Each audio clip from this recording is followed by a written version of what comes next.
17 वर्षानंतर निर्दोष म्हणून सुटका झालेले आपल्यासोबत समीर कुलकर्णी आहेत।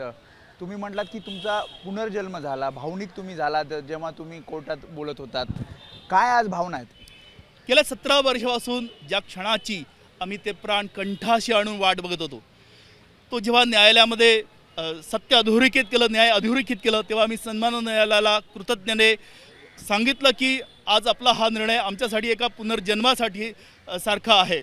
आमच्या कुटुंबाने आम्ही काय सोचलं हे आम्हाला माहिती आहे, पण प्रश्न फक्त एका व्यक्तीचा नाही आहे, तर या पवित्र भरतभूमीवरती ज्या आक्रमणकार्यांनी किंवा कुठल्याही इंग्रजांनी इथल्या सामाजिक जीवन जगणाऱ्या संतजनांना कधी ते आतंकवाद दहशतवादी म्हणून हिंदू आणि भगवा शब्द वापरला नाही। ते दुस्साहस काँग्रेसने फक्त आणि फक्त 2009चं इलेक्शन डोळ्यासमोर ठेवूनच या गलिच्छ शब्दांचा उपयोग करून जगाच्या पाठीवरती आमच्या सनातन धर्माला आणि परमपवित्र भगव्याला अपमानित करण्याचं पाप केलेलं आहे। त्यामुळे त्यांनी यावत भारतीयांचं बहुसंख्यक हिंदू समाजाची क्षमा आज मागणं संयुक्तिक ठरेल।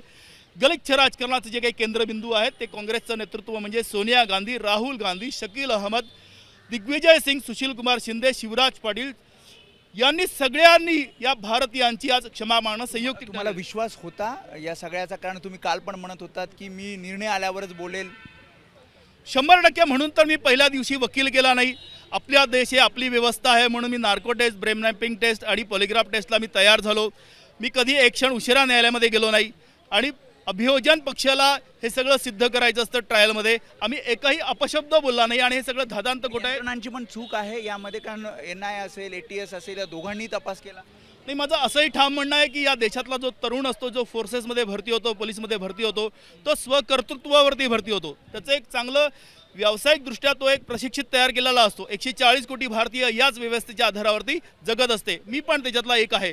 दुर्दैव असं आहे की RBI आणि इलेक्शन कमिशनसारखं तपास यंत्रणा या स्वायत्त नाही आहेत आणि यांच्यातील ज्या काही स्वार्थी प्रवृत्ती आहेत, जसं परमवीर सिंग की मुंबई CP बनायचं आहे म्हणून काही पण करा, अंटालिया केस जर आपण बघितली तर आपल्याला कळेल। स्वायत्त यंत्रणा तपास नसल्यामुळेच असा सगळा हा सावळा गोंधळ होतो आणि सत्ताधाऱ्यांना कोणीच ते प्रश्न विचारत नाही। विक्टिमचे वकील म्हणतात आम्ही पुढच्या कोर्टात जाणार आहोत, वरच्या कोर्टात जाणार आहोत, तिथे आम्हाला कदाचित न्याय मिळेल। नाही, अवश्य आपली ही या देशातली एक व्यवस्था आहे की ज्यांना हा निर्णय योग्य वाटला नाही त्यांनी अवश्य उच्च न्यायालयामध्ये जावं। पण या अगोदर आम्ही जे म्हटलं MCOCच्या संदर्भात असतील, त्या 164 स्टेटमेंटचा जो काही आदेश असेल त्याच्यामध्ये मी स्टे आणण्यामध्ये मी यशस्वी ठरलो।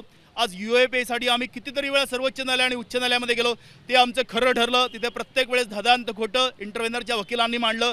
जमाते उलेमा हिंद नावाची एक संघटना आहे, फुकटचे पैसे आहेत, पीडितांचं भलं करण्यापेक्षा किंवा तपास यंत्रणांना सहकार्य किंवा सरकारी वकिलांना सहकार्य करण्यापेक्षा चमकोगिरी करण्यामध्ये त्यांना जास्त स्वारस्य आहे। त्यांनी अवश्य जावं। प्रश्न, कुटुंबाशी बोलणं झालं हा निकालानंतर? हो, मी सन्मानाने विशेष न्यायालयाची परवानगी घेऊन माझी जी वृद्ध आई आहे की जिला ऐकू येत नाही, तिला मी मेसेज केला की उद्यापासून मला मुंबईला जायची गरज वाटणार नाही।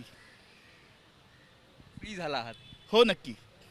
त्याच्यामुळे हे होते समीर कुलकर्णी। त्यांनी सांगितलं की 17 वर्ष खूप मोठ्या त्रासातनं जावं लागलं आणि या त्रासातनं आज कुठेतरी ही सुटका झालेली आहे आणि त्यांनी न्यायालयाचे आभार मानले। शिवाय तसं त्यांनी सांगितलं की वकीलही त्यांनी लावला नव्हता, त्यामुळे त्यांना विश्वास होता की यातनं ते निर्दोष सुटतील आणि आज तो 17 वर्षानंतर निकाल जाहीर करण्यात आला।